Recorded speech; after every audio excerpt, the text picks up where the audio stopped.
For over 50 years, the world operated under a single, unwritten financial law. If you wanted to buy oil, you needed US dollars.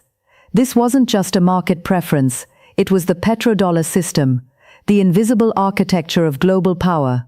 It allowed the United States to run massive deficits, print currency with global demand, and exert unparalleled influence over every nation that needed energy to survive.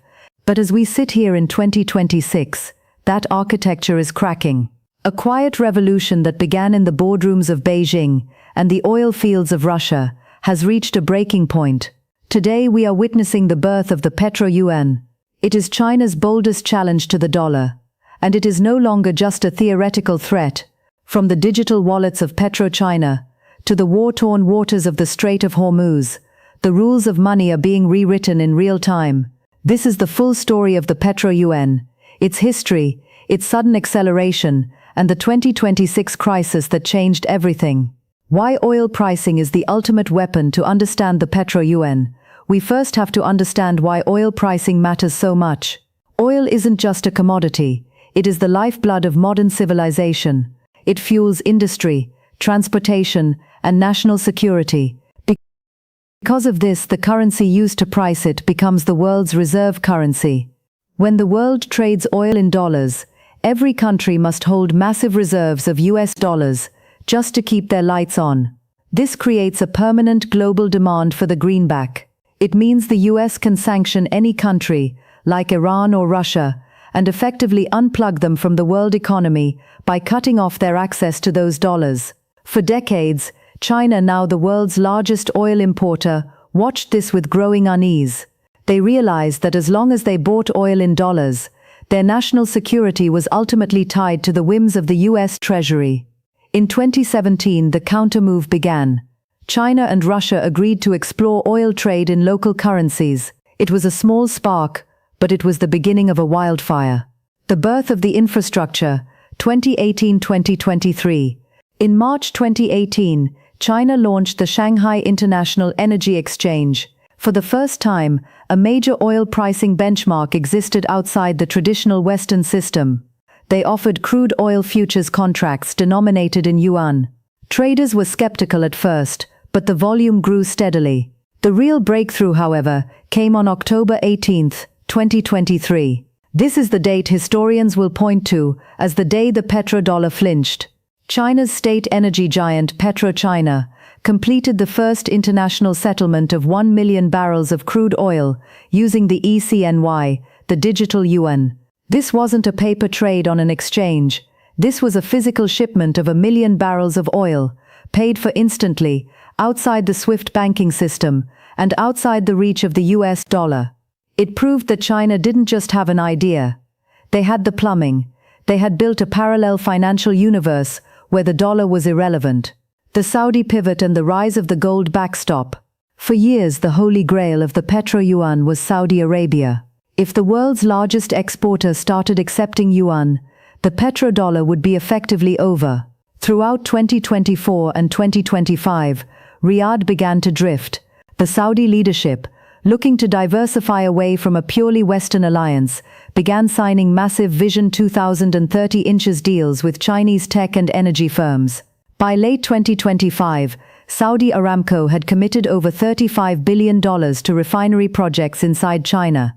Crucially, they began discussing yuan-based pricing for these specific flows. But the Saudis are cautious. They didn't want to hold billions in yuan if they couldn't spend it elsewhere. China provided the solution, the Shanghai Gold Exchange. Now any country that receives yuan for oil can immediately convert that yuan into physical gold in Shanghai. This gold backstop removed the risk. It turned the PetroYuan into a hard asset-backed currency, making it a viable competitor to the US Treasury bond. The Indian surprise: while everyone was watching the Middle East, a massive shift occurred in South Asia. India, traditionally a cautious player and a rival to China, found itself in a pragmatic corner. Following the 2022 sanctions on Russia, India became a top buyer of discounted Russian crude. By 2025, Western pressure on dollar payments for Russian oil became so intense that Indian refiners, led by Indian Oil Corp, quietly began settling these massive trades in yuan. Despite the border tensions between New Delhi and Beijing, the math was too good to ignore. The yuan became the currency of convenience for the world's third-largest oil consumer. By the start of 2026, nearly 20% of India's Russian oil imports were being settled in yuan.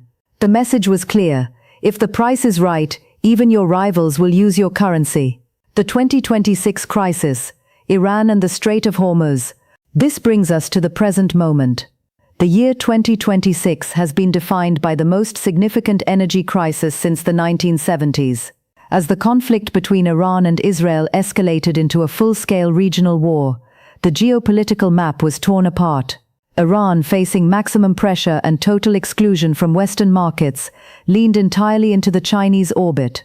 As the War of the Tankers returned to the Persian Gulf, Iran made a historic declaration: any oil moving through the Strait of Hormuz destined for friendly eastern ports could and should be settled in yuan. When the strait was partially blockaded, global oil prices spiked to over $115 per barrel. But while the West struggled with inflation and supply shocks, China maintained a green channel for Iranian and Russian oil. By March 2026, Iran was bypassing every single US sanction by using the M-Bridge platform, a multi-central bank digital currency network that links China, the UAE and other partners. The Strait of Hormuz, once controlled by the threat of US naval power and dollar dominance, has become a laboratory for the PetroYuan. For Iran, the yuan isn't just money, it is a survival mechanism. It is the tool that allowed them to keep their economy breathing while the world around them burned.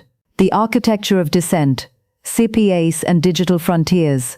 Why can't the US just stop this? The answer lies in the digital Iron Curtain. China has spent the last decade building CPAs, the cross-border interbank payment system. In 2025 alone, CPAs saw a 40% increase in transaction volume. Unlike the Western SWIFT system, which sends messages about money, CPAs and the ECNY move the value itself instantly. In the 2026 war environment, speed and untraceability are the ultimate assets. When an Iranian tanker docks in a Chinese port today, the payment clears in seconds via a digital ledger that no Western bank can see, freeze or seize. This isn't just about oil anymore. China has signed currency swap agreements with over 40 countries. They are building a balkanized financial system. One half of the world will stay in the dollar zone. The other half, the global south, is migrating to the yuan zone. The multipolar future. So is the US dollar dead? No, not yet. The dollar still accounts for the majority of global trade and foreign exchange reserves. But the monopoly is over. We have entered the era of currency multipolarity. In this new world, oil exporters like Saudi Arabia and the UAE will play both sides. They will keep their dollars for security, but they will take yuan for growth. Emerging economies in Africa and Latin America, tired of dollar volatility, are already following suit. The PetroYuan has moved from a 2018 experiment to a 2023 milestone, and finally to a 2026 geopolitical necessity. China didn't need to destroy the dollar to win. They only needed to create a door that the US couldn't lock. The world is changing. The way we power our cars, heat our homes, and fight our wars is now inextricably linked to a digital currency managed in Beijing.